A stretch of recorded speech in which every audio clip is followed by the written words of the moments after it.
from the training industry, we call it sheep dipping. I don't know if you remember that term. Dip them in, get as much information as you can, and then it's the application. So the way that we build it is in the training program, you get the actual framework, and then we always try to click on at least a month or two of coaching where we go through each of the sections of the framework and apply it to real life and road test it as they're going through. Hi, friends. Welcome to the Sales Enablement Podcast. I'm your host, Andy Paul. That was David Dulany.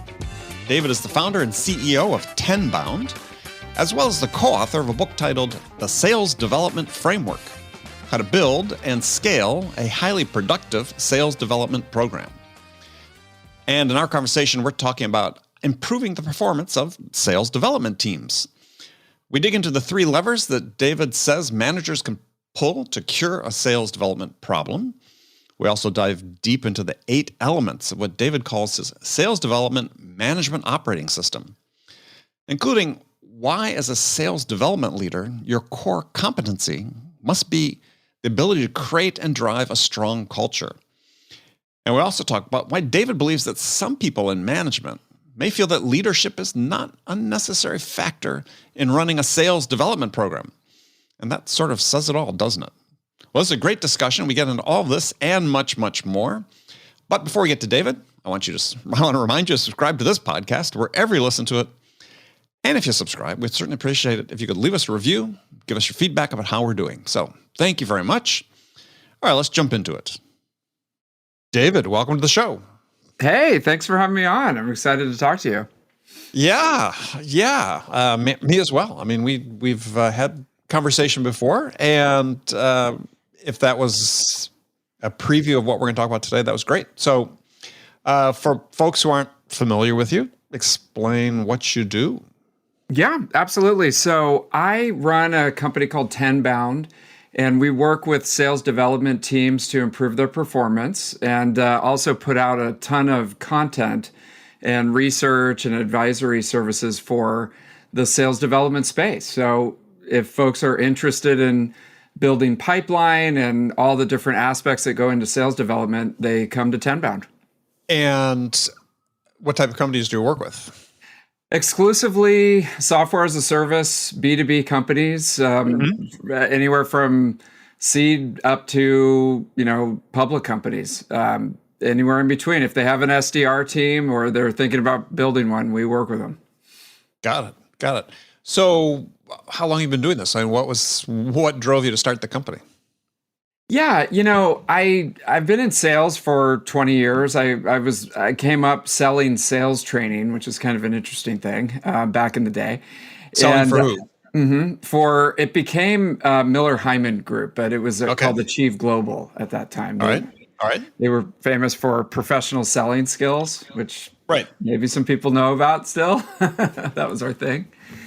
And then I got into the tech industry and started the sales development team initially at Glassdoor, which eventually grew up, started running sales development teams, building expertise there, and then hung up the shingle here at Tenbound back in 2017 and started working with companies, building playbooks and doing training and just anything sales development related, and kind of grew from there. Interesting. Okay. So Glassdoor, you probably overlapped with someone's been on our show a few times, Olivier Labbé. Yeah. The Glassdoor Mafia, right? There's a lot of talking heads, that came out of that class. Olivier was an amazing sales leader, and Sahil, Clay Bentley, Jake Dunlap, Doug Hall. You'd have to be a real, sales guru nerd to know about these people, but they're very prolific, and yeah. Well, speaking being prolific, so you've co-authored a book titled The Sales Development Framework: How to Build and Scale a Highly Productive Sales Development Program. So what what was the impetus to write the book? Yeah, building up the training program that we do for SDR managers. It was for a while the only SDR training for SDR managers, but there's a few more that have cropped up. And building out the program over a 1-day training program that we used to do live, and now we do over Zoom and online. Building it out in a sequential structure to essentially take somebody who was an SDR or is an SDR team lead or is actually running an SDR program and giving them a framework to, increase their proficiency as a manager of those teams, and then also to start to think about next steps in their career and how they can apply that. So, yeah. So you said it's a 1-day program? Yeah. Mm-hmm. Yep. And so what can someone learn in 1 day about how to become a manager? Well, from the training industry, we call it sheep dipping. I don't know if you remember that term, but it seems very appropriate. Yes. Google it. Yeah. So you dip them in, get as much information as you can, and then it's the application. So the way that we build it is, in the training program, you get the actual framework, and then we always try to click on at least a month or two of coaching where we go through each of the sections of the framework and apply it to real life and road test it, as they're going through. So we really only sell the training as part of a longer term coaching because, to your point, yeah, exactly. You can learn a lot of stuff, but it's actually the application of where the rubber hits the road. Yeah. Yeah, the reinforcement. So, yep. Now, past guests on the show and recent guests have cited studies of SDR performance showing that the vast majority of SDR teams aren't hitting their goals. And I was wondering what your take is on that. Sort of a prelude to getting in and talking about the book in more depth. So is the issue the sellers or the goals or the leaders? Yeah, I think it's multifaceted. There's an appropriate time to use the sales development function in a company. There's an appropriate time to introduce that motion as part of the go-to-market strategy, depending on where the company is, what they're selling, what the target market looks like, and if it's going to be an effective way to use their resources. So it's definitely not a one size fits all solution for every company out there. And so it's important to take a step back if you have an SDR team or you're thinking about building one. First and foremost, is this an appropriate use of resources, and is this something that could be potentially useful? And start from there versus where we see most companies. Yeah, they don't default to the idea that you need an SDR team. Correct. Yeah, definitely. From a leadership perspective, take a step back and make sure that it's appropriate, use of resources for your go-to-market strategy first. And if you already have one and it's clicking and it's working and it's producing the benefits that you're going for, then you're probably pretty good. But if it's not, then, you've got to start a diagnostic process that could go all the way back to formula. Mm-hmm. Yeah. Yeah. There seems to be more talk these days in the sales world, and especially in SaaS, about, maybe we really need to rethink this whole sales development model that we have. Yeah, definitely. It's everything's up for grabs, right? And it's about building pipeline and sales pipeline that's qualified for the sales team. And so if you can do it through different ways and different methods, and it's enough pipeline for you to hit your number, then, it's not necessarily that you need an SDR team. You just need to be able to build pipeline. But if you're not, and there's not enough coming from marketing, the salespeople aren't effective or prospecting themselves, or inbound leads are falling through the cracks, and they're not being followed up on. It might be the right time to think about starting one of these programs. Yeah. So let's dive into the framework. And you say that you have 8 elements of you call it your sales development management operating system. And I want to sort of go through each of those. Culture, leadership, hiring, training, coaching. I should go slower so people could write it down. Culture, leadership, hiring, training, coaching, analysis, results, and reputation. So let's start at the top. Who's responsible for culture development within a sales dev organization, and what should that culture be? Yeah, so hopefully the company has a culture or a positive culture to start with, and that comes obviously from the top at the leadership position. But we try to take it down to, you're going to be the leader of this group and the leader of the program, and so it's important to think about what kind of culture that you want to represent and the type of culture that you want to build on the team. That was one of the things that we saw, and just from experience, that people don't really think too much about, especially at the beginning. They just sort of let the culture grow organically, which can be good or bad, depending on, what that individual is, focused on.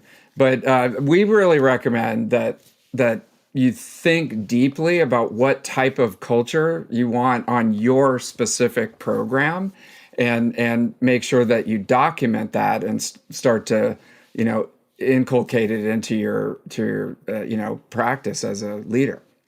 Well, let's define the term leader in this context. Are we talking about frontline managers or a more senior level of leadership? The frontline manager for the SDR team. Sure. Yeah. So you write in the book, in this quote, you said, as a sales development leader, your core competency must be to create and drive a strong culture with well-established beliefs, customs, and values for your team. And so I guess the question I have, this is part of a bigger narrative that I love to harp on here on the show, is how in the world are these inexperienced frontline managers supposed to know how to do any of that? How right? We take just buy the book. Top performer, buy the book, and we top performers. We promote them, and then it's like, okay, there you go. You can't argue with the fact that it's important to develop a strong culture. It's going to be driven by values and character and ethics and beliefs, but these people don't have a background in it. It's again, this is not picking on the book. It's just this is just an issue that keeps coming up and up. Is like we just assume that these frontline managers have these capabilities to do things they've never really been exposed to, nor had an opportunity really even to think about in their prior job because they were selling. Yeah, it's a really good point. And so, not to overcomplicate it, it can just essentially be, what's the ideal culture that the leader wants to represent? And can you just take, half an hour and write that down, on a piece of paper, in your notebook, or on your computer, what that would actually look like. And so hopefully we can give them some steps in the book to be able to get quiet, think about what that culture would look like, and just document it. And that's step one. And it just doesn't happen usually. And if you think about, if you start to try to build a program without establishing the culture and what your expectations are as a leader for that culture, then you're really kind of building it on a weak foundation, and sure. There's nothing really to go back to, right? Mm-hmm. Well, I think the problem was with young managers. They're thrust into these roles, and nobody really takes the time. In general, we underinvest to such a severe degree in management, which to me is, if I had the choice, and again, people listen, our loyal listeners know that this is one of my big things is, every year I would invest more money in training managers than I would in salespeople. As an industry, as a profession, I would, LinkedIn report like $15 billion a year and spend on sales training, probably 5-10% spent on managers. I would flip it on its head. I mean, I would say, let's spend the majority of that money, vast majority, on training managers and leadership about how to do these things that you talk about in the book that we'll get more into, because they just have no freaking clue. And it's not a personal failing on their part. People need to be taught. Yeah, 100%. I mean, and it's especially in sales, it seems, if you're able to kind of claw your way up through the ranks to become a sales manager, then it seems like, and this goes all the way back to when I was at Achieve Global. I mean, we could never sell.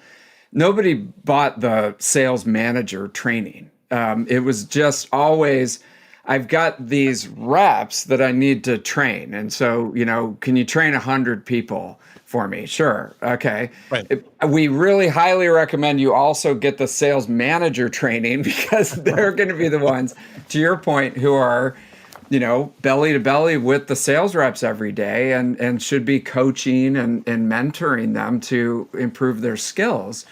But we need to train them how to coach, how to mentor. I mean, just the simple step that you talked about is just, having someone, think about oftentimes when people sort of pattern how they want to behave as adults or the lives they want as adults, when they sort of make that transition, maybe out of college or whatever, it's like, oftentimes it's, geez, I sort of like emulate the way my parents did it, right? The life they had, or oftentimes it's the exact opposite, right? I don't want to be like my parents at all.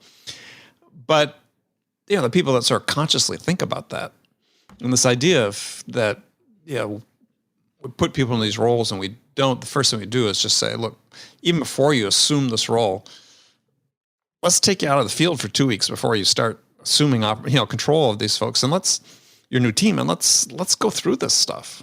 I agree. And at larger companies that have a more sophisticated training program, there definitely is that. But a lot of us are at startups, and we're in the B2B tech world, and it's just sort of sink or swim a lot of the time. Mm-hmm. And I know it's a cliche, but people, a lot of times they leave because of the relationship that they have with their manager. And especially if they're like, I'm just getting no value from this. I mean, all you're doing, especially in the sales development world, all you're doing is telling me to make more calls, send more emails. Like, I'm not getting any value from this relationship, So they that's one of the factors, right? That people end up leaving the company because of their. Absolutely. Mm-hmm. Yeah. I mean, I think there's a recent numbers from Gallup again that came out just recently in the last few weeks that substantiate that.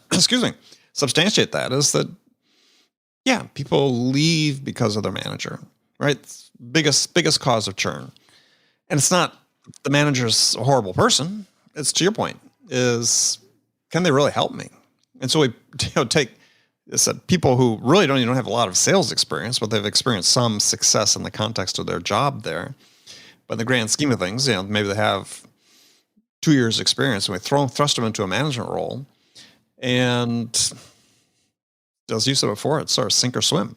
Yeah. And I mean, I live in the world of SDRs and sales development, but I would argue that sales development management is one of the hardest management positions, on the go-to-market side, in that you're sort of the connective tissue between marketing and sales, and even product and enablement and the exec team, and you're kind of at this intersection trying to coordinate all these people that you don't necessarily have any direct line control over, so there's a lot of that aspect that we just kind of expect them to be able to do, and it's a tough position. Yeah. Well, especially if you're promoting, as I said, promoting people directly, like newer frontline managers. Big time. Yeah, because I said they barely know how to sell yet, let alone how to manage and coach people. And I mean, I was early in my career, I was promoted quickly into my first management job, less than 2 years, my first sales job. And yeah, I was managing 12 people, and at least half of them were substantially older than I was. And they looked at me like, you've got nothing to offer me. And in some cases, they were absolutely right at that point in time. And I mean, did get the benefit after I'd been in the role for a few months to, as working for a really big company. So I had training and, went off site and, to our national training headquarters and so on. And that was very useful. But yeah, most people don't get that. Yeah, exactly. All right. So then next thing you had was leadership. Yeah. And you said gaining a good understanding of the difference between leadership and management is crucial. So in your mind, what is that difference between leadership and management? Yeah, it's interesting because the management part is the sort of looking back almost and making sure that we're controlling the dashboard in the SDR world, and that we know how many calls they've made, how many emails they've sent, how we're converting the activity to pipeline.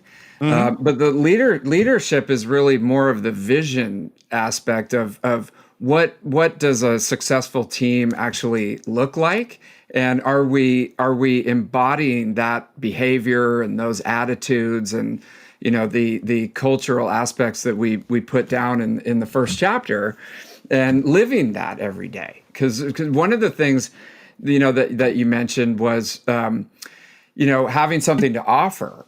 One of the first things that we see with SDR managers is they've been an SDR for a year or two, and as soon as they get promoted, they're like, "Oh, thank God, I never have to cold call anybody." Right? Well, yeah, no, talk to people said their motivation to get that promotion is to not have to do that again. Yes.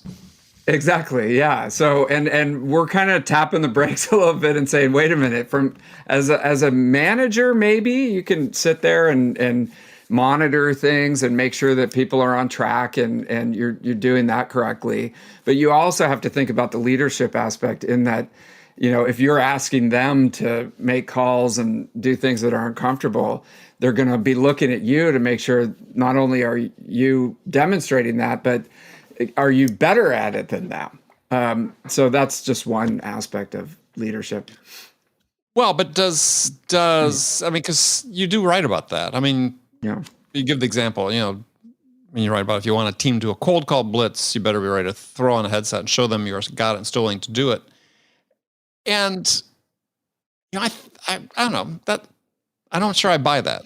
To me, that seems like a bit of a fallacy because I can give chapter and verse of really effective leaders in multiple different types of roles, including sales, that, they're not necessarily great salespeople or, great soccer players, but, they fabulous soccer coaches or football coaches, so on. I mean, so I'm interested in diving into that. Why?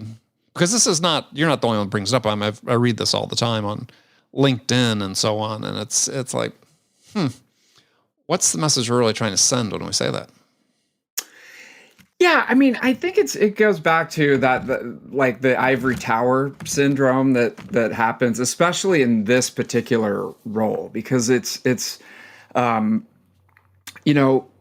kind of a combination of factors. So there's usually the people that are doing the SDR job are relatively inexperienced and new, in their career, and they're trying to build their skills. And they need a lot of support, and they also need to feel like the person who's managing them is going to be able to teach them something and offer some guidance and support, really, to be able to model that. And so and like I said, the tendency that we see is as soon as you get into the manager role, you just drop everything. And if you think of like the best sales managers that you had in the day, they would drive out to the sales call with you at first, and then do the call, and then get back in the car, and you'd have that dashboard debrief on the way back to the office of what went wrong, what went right, and what went wrong. And we just don't really see that happening a lot with SDRs, because it's almost like you're on your own. You're not necessarily working with your manager like that. But there's so many. I mean, that's an interesting observation, though, because we've never been in an era where there are more tools like revenue.io and conversational intelligence, conversational AI, and that whole market segment where it's never really been easier for managers to listen in on what sellers are doing, whether it's, in the moment or after the fact, listening to a recording. Yeah, it's true. And what's interesting is that, a lot of the leaders that we run into, for example, don't spend enough time on coaching, even when they have tools like Revenue IO and others that can help them to speed up that process. Just the coaching aspect of the job a lot of times gets dropped, and it's more of a focus on management. And it really it's kind of strange when you think about the tools that are available and the capabilities that people have now. Well, yeah, I think that leads to a very specific point, which is that that we're not enabling these new managers with the right perspectives and the right mindsets, if you will, about how to become, how to transition from being what I like to call just a boss to being a leader. If it's, I remember the very first lesson I had when I moved into management is from the big boss I worked for, not my immediate manager. But it was like, you only win if your people are winning, right? You can only succeed to the extent your people succeed. And I think, for me, I think this difference becomes more stark these days. Using the example you gave, difference between leadership and management is those who see that. I think leaders look at the people first, right? They lead people, and managers focus on the process. And I call those managers just bosses, right? They're what you call in your books are the dashboard cowboys. And I think we don't enable people to really think more broadly about what their role is and how they really succeed and how the company ultimately succeeds. Yeah, in the face of sort of inexperience and not lack of knowledge about how to coach people, how to mentor people, how to help people develop. Yeah, they default to the tools at hand, which is, hey, let's look at the metrics. Let's look at the dashboard.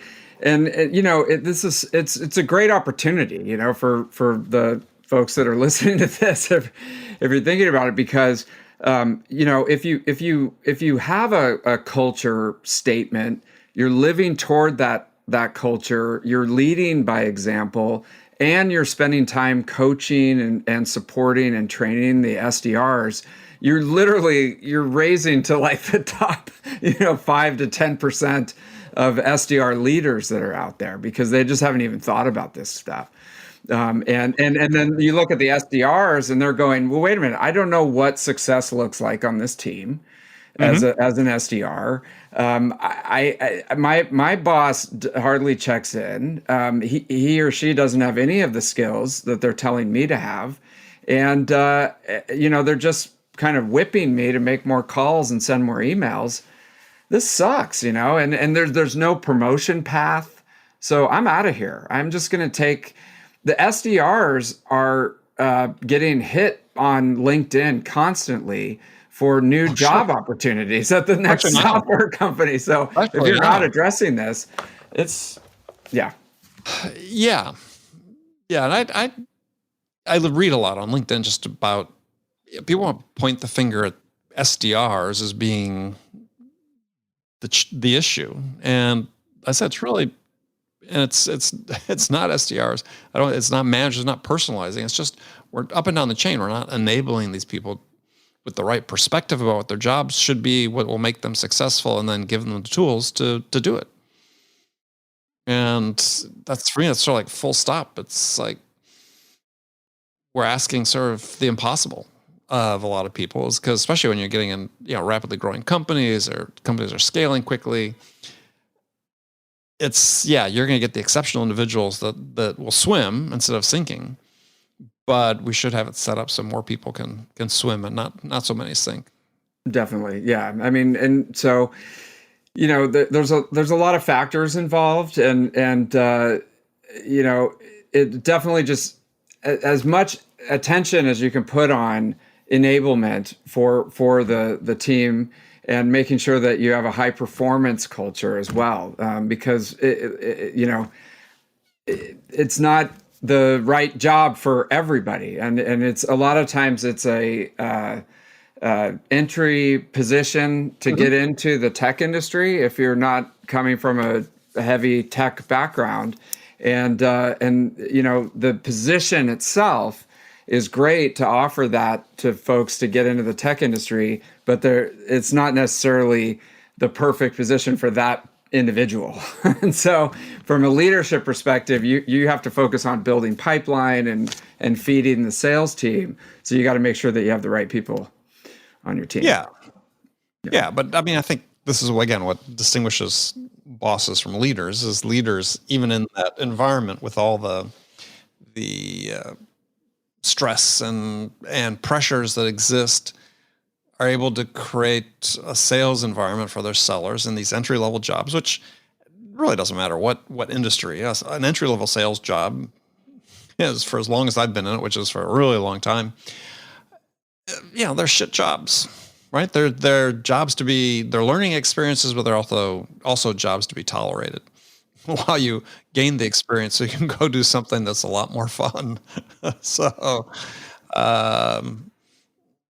and I was fortunate to be in an environment where, managers made it somewhat tolerable, right? But even really good managers, it's a tough job.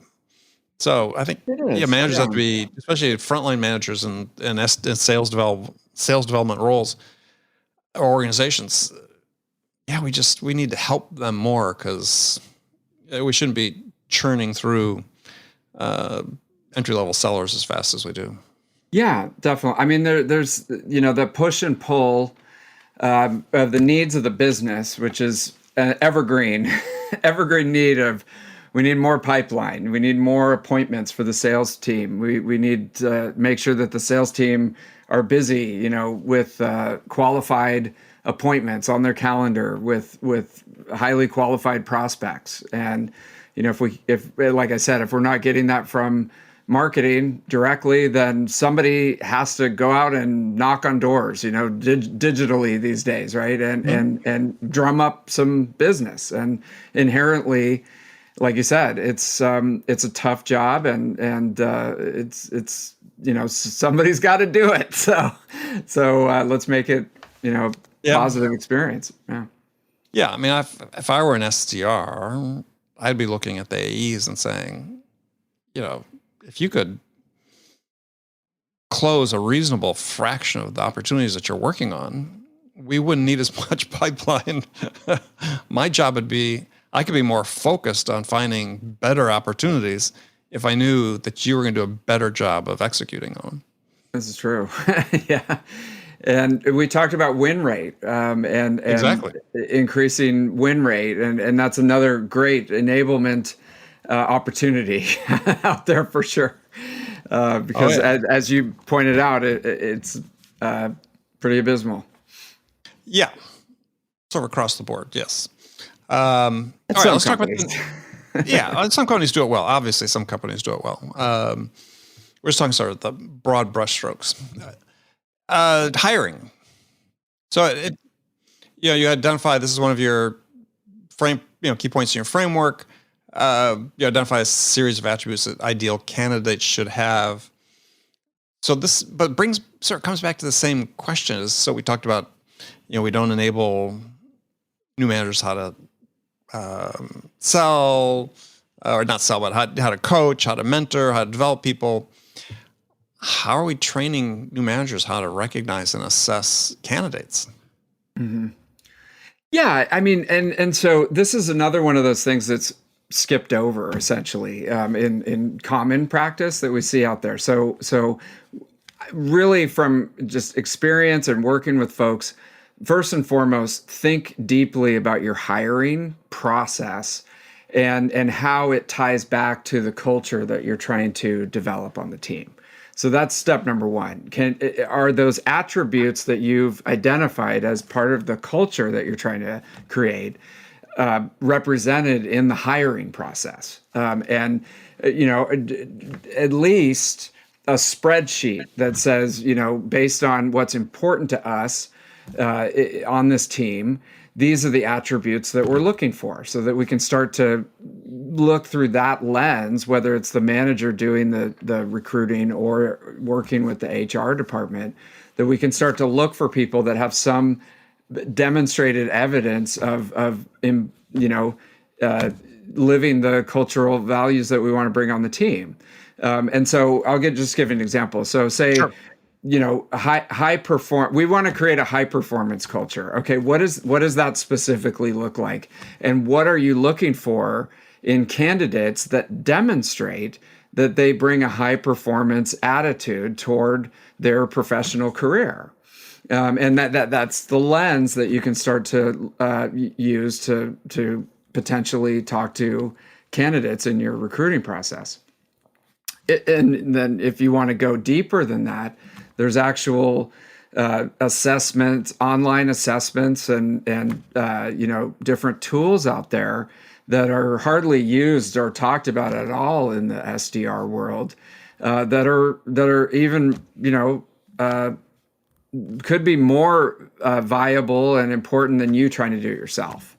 Well, let me ask a question. I mean, do you find value in those assessments? Because I'm really of a mixed mind. I mean, I've taken some of those assessments, and I took one and played it straight. And I got a call from the CEO of the company like 2 days after I took it, because he knew I was going to take it. He was concerned about me because basically I'm not supposed to be in sales according to the assessment. Yeah. So, but I managed to squeak by for 4 decades. So, just a little skeptical of the value of some of those. I think they're interesting as a data point. I just really wonder how accurate. Maybe just a cautionary tale for managers is use them as a data point. Don't use them as a decision point. It's true. Yeah. And so it could be part of the mix. And then also you can check performance based on, if you want to, dot it all the way back to the recruiting process that you have in place to see if it actually works. So it could be that the recruiting process that you have in place is producing people that churn out and don't do anything in 6 months. And it's like, okay, now we have a place to start. Our recruiting process obviously is not viable. So we need to start working on that. Absolutely. But I think that you raise a great point, though. It's the too few companies that I've seen and worked with have a real data-driven approach to hiring, where they are going back and creating a scorecard based on these attributes that are important, and a scorecard on could include an assessment score. It could include factors that you're looking for, like are they coachable, so on and so forth. Communication skills, you can test communication skills, written skills and speaking skills, and then create a scorecard. And then say, look, we won't hire anybody below a certain aggregate score on our scorecard. Does that work? Right? Has this worked for you? And again, it's too few companies I see that actually take that step of quantifying, tracking. We hired these attributes. Do these attributes actually correlate into successful sales? Yeah. Yeah. I mean, there's examples that I've seen is basically like the mirror fogging test, for SDR. And it's a very light recruiting process. They can fog a mirror. Let's get them in. And we're okay with high attrition and 50% of the team washing out in 6 months and things like that. So if that's the risk appetite and you're okay with that, that's fine. But for most companies, finding a great person and having them be long term with the company is really important. And so the other thing we see a lot is, well, we only hire collegiate athletes. They have to be, D5 or something like that. I can't remember what the thing is, but, we're only going to hire them. D3, D2, D1, right? Yeah. Yeah, something like that. Yeah. So they've got this whole team of people from that kind of profile. And I don't know, for some companies it works really well. So it's like, okay, let's double down on collegiate athletes. But other ones, everybody, quit or left the company within 6 months. So let's take another look at that collegiate athlete thing and make sure that it's viable for our business. Yeah. Well, I think hiring, unfortunately, in most companies is still sort of driven by anecdote. And, hey, we've hired this type of person in the past. They seem to really work out. And they're judging it based on a sample size of one, right? Where the rest of them didn't work out. I want to get on another point that you talk about hiring, which I thought was really interesting, is you said that the personal brand of the hiring manager is essential. So in terms of the fact that, sure, just as the hiring managers are going on LinkedIn and social to investigate candidates, the candidates are doing the same of the manager. So what should the manager be doing relative to their own personal brand? Yeah. And, probably, I'm not sure if I put essential, but I think it's important and to understand the point that you're making and that they're checking you out just as much, especially in this market that we're in right now. It's very competitive for the top, SDRs or even potential candidates. Then they have a lot of choices, and they're, like I said, they're being courted by a lot of different companies. And so if they go to your profile and they see that it's very minimal, there's no picture, there's no evidence of you supporting people and helping them, achieve their goals and go to President's Club and things like that. And then they go over to another company that they're looking at, and there is evidence of that. Put yourself in their shoes. I mean, it'd be a pretty easy choice. And I see a lot of SDR managers who are great about this. And it's probably just because I'm in this world and I follow them on LinkedIn. But they're posting pictures of people going to Cabo and making President's Club. They tag the list of people who have been promoted out of the SDR org and are now becoming AEs and going to different parts of the business. And it's like that. I am excited about that opportunity, and so that's something to definitely consider. Yeah. Yeah, I think obviously, if you're a hiring manager, you want to be thinking about this just from your own career standpoint, not just obviously are you appealing to candidates coming on board. So there's multiple reasons why you want to be attentive to your personal brand on LinkedIn, and that, yes, you're showing that you're supportive of your people, but also that you look like an individual that they can learn from, right? I mean, if you're not posting anything on LinkedIn, even just occasionally, right, or commenting on something that people can track and see, what does this person have to offer, right? What sort of value can they provide? Yeah, you're doing yourself a disservice, and the company you work for as well. Yeah, definitely. And I mean, you're skipping ahead a little bit to the reputation part. Being an effective SDR leader is so valuable right now. I mean, if you look at the supply and demand, yes, and the salaries are off the charts for people that can actually do this job really, really well. There's so much potential in the future for people that can do this because, like I said, you're at the crossroads between all these different departments. You have a good understanding of these things. It's an art and science, and it's a valuable skill. So it's worth, investing. Yeah, absolutely. All right. Well, David, we sort of come to the end of our time here. So if people want to connect with you, what's the best way to do that? Yeah, absolutely. Well, I'm on LinkedIn all day. It's Dulany, Dulany, David Dulany, and Tenbound is just TENBOUND.com, and a ton of free resources. We just say you can get your PhD in SDR for free. So check it out. Like that. PhD in SDR. There we go. Good tagline. I like it. All right, David, thanks a lot. Thank you, Andy. Okay, friends, that's it for this episode. First of all, I want to thank you for taking the time to listen. I'm so grateful for your support of the show. And I want to thank my guest, David Dulany, for sharing his insights with us today. If you enjoyed this episode, please subscribe to this podcast, Sales Enablement with Andy Paul, on iTunes, Spotify, or wherever you listen to podcasts. So thank you for your help. And thank you so much for investing your time with me today. Until next time, I'm your host, Andy Paul. Good selling, everyone.